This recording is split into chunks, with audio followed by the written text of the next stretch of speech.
मुंबईत मराठा समन्वयकांकडून आझाद मैदानाची पाहणी करण्यात आली आहे।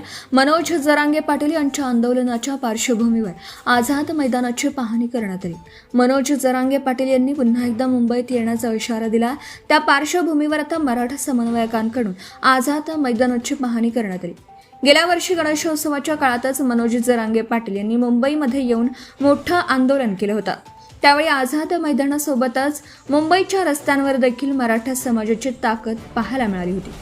यावेळी 29 ऑगस्टपासून पुन्हा एकदा मनोज जरांगे पाटील यांचं उपोषण सुरू होत आहे, परंतु ते अंतरवालीमध्ये होईल किंवा मुंबईमध्ये होईल असे 2 पर्याय सध्या आहेत। या पार्श्वभूमीवर मराठा समन्वयक हे मुंबईमधील आझाद मैदानावर पोहोचले आहेत।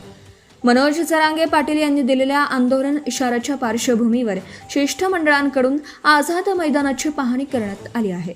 मुंबईच्या आझाद मैदानावर आंदोलन झालं तर स्टेज कुठे असेल, बसण्याची व्यवस्था कशी असेल याचा आढावा या शिष्टमंडळांकडून घेण्यात आला।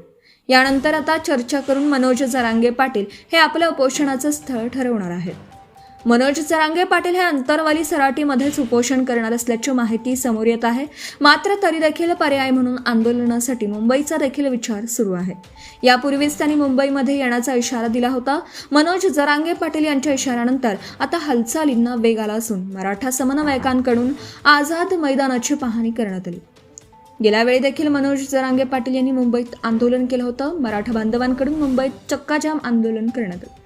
त्यानंतर हायकोर्टाच्या आदेशानंतर मनोज जरांगे पाटील यांनी आपलं आंदोलन मागे घेतलं होतं। त्यावेळी मनोज जरांगे पाटील यांच्या काही मागण्या मान्य देखील झाल्या होत्या। त्यामुळे आता मनोज जरांगे पाटील नेमकं आंदोलन कुठे करणार, अंतरवाली सराटी की मुंबई, याकडे सर्वांचं लक्ष लागलं आहे।